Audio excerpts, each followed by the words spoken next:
ஆண்டவராக இயேசு கிறிஸ்து நாமத்திலே உங்களுக்கு என் அன்பின் வாழ்த்துக்கள். இந்த நாளுக்கான இன்றைய மன்னா சங்கீத புத்தகம் 121 2வது வசனம். வானத்தையும் பூமியையும் உண்டாக்கின கர்த்தரிடத்திலிருந்து எனக்கு ஒத்தாசை வரும். பாருங்க, இந்த பக்தன் சொல்லுகிறார், வானத்தையும் பூமியையும் உண்டாக்கின கர்த்தர். நம்ம ஆண்டவர் யாருன்னா, வானத்தையும் பூமியையும் சிருஷ்டித்தவர். அவ்வளவு பெரிய தெய்வம். அவரிடத்திலிருந்து எனக்கு ஒத்தாசை வரும்னு சொல்றேன். அப்போ அன்பான கர்த்தருடைய பிள்ளைகளை, அவரிடத்திலிருந்து நமக்கு ஒத்தாசை வரும், உதவி வரும். பயப்படாதீங்க. நல்ல ஆண்டவர் துதிங்க, ஸ்தோத்தரிங்க.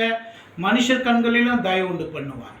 நம்ம எல்லாருக்கும் தேவைகள் இருக்குது, நம்ம காரியங்கள் வாய்க்கணும், எல்லாமே இருக்குது. அப்போது அவரை நல்லா துதிப்போம், ஸ்தோத்தரிப்போம், அவரை நோக்கி பார்ப்போம். அவரிடத்திலிருந்து நமக்கு ஒத்தாசை வரும், உதவி வரும். மனுஷர் கண்களிலும் கர்த்தர் தயை உண்டு பண்ணுவார். துதித்து பாடிட பாத்திரமே, துந்தவன் இயேசுவின் நாமமதே.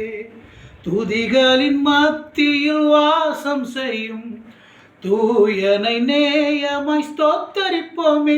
அற்புதமே அவர் நடத்துதலே, ஆனந்தமே பரமானந்தமே. நன்றியால் உள்ளமே மிக பொங்கிடுதே, நாம் அல்லேலூயா துதி சாட்டிடுவோம். ஆண்டவரே, இதை கேட்குற ஒவ்வொரு மக்களும் உம்மை நோக்கி பார்க்கட்டும், உம்மை துதிக்கட்டும், ஸ்தோத்தரிக்கட்டும். அவங்க காரியங்களை வாய்க்க பண்ணுங்க. உம்மிடத்திலிருந்து ஒத்தாசை உண்டாகட்டும், மனுஷர் கண்களில் தயவு உண்டாகட்டும். காரியங்களை வாய்க்க பண்ணுங்கப்பா, இயேசு கிறிஸ்து மூலம் பிதாவே. ஆமென். கர்த்தர் தாமே உங்களை ஆசீர்வதிப்பாராக. ஆமென்.